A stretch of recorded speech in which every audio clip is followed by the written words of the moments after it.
Started here in the Arabian Peninsula over 1400 years ago. Today, that's a population of 78 million people.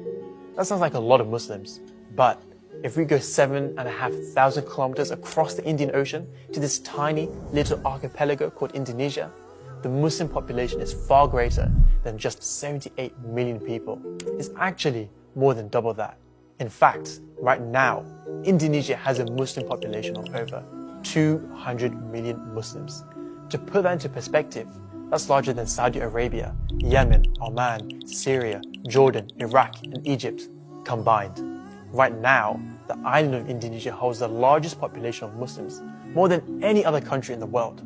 So, how did this happen? Indonesia have so many Muslims, and more importantly, how did these remote islands right above Australia, almost 8,000 kilometers away from Arabia, receive the message of Islam and then embrace it with open arms? Well, let's find out. One thing to keep in mind is that historians and archaeologists have no agreed upon explanation for the spread of Islam in Indonesia and the rest of Southeast Asia. So, there was never one reason for the conversion of Indonesia to Islam. Okay, now we got that out of the way, let me tell you something interesting. The Muslims never conquered Indonesia. It actually happened much differently, and it didn't just happen overnight. And historically speaking, it happened only recently. The first piece of evidence that marks the earliest existence of Islam in Indonesia is this tombstone right here, on this island called Sumatra. This is a 13th century tombstone of a local ruler called Sultan Malik al-Saleh. Malik had adopted an Arabic name and the Arabic title of Sultan when he and his population decided to embrace Islam.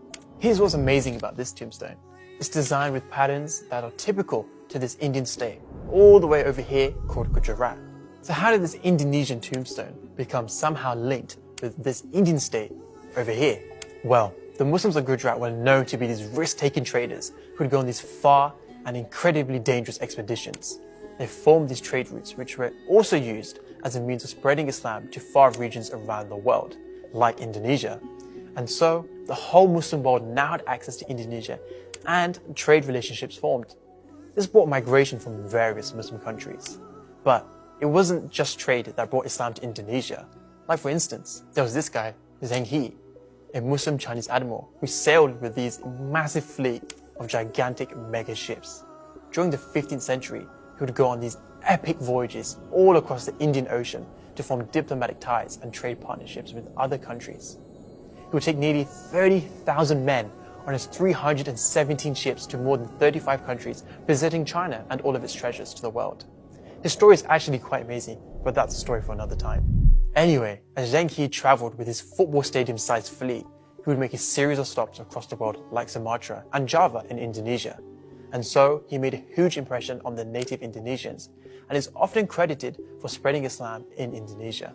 Okay, so Islam spread to Indonesia, but how's that different to any other country? Trade can only do so much to help spread Islam. It still doesn't explain why Indonesia has the highest number of Muslims. This is where good old economics comes in. The Indonesians lived on these tiny remote islands that weren't really good for cultivating food and produce, and so they paid tribute to their Hindu and Buddhist neighbors on the mainland for precious goods like rice. But the Indonesians didn't want to pay the Hindu and Buddhist rulers anymore, and so they looked to their Muslim friends in the Middle East and Africa. In order to form solid political ties with Muslims, they began to embrace Islam. And why not? The natives enjoyed access to a huge Muslim trading network. This gave them Muslim allies, trading opportunities, and a unique prestigious position within the region. And so, island after island, king after king, the Indonesians embraced Islam by the droves. The conversion rate was insane, as mosques were being erected and the adhan was being called all across the islands.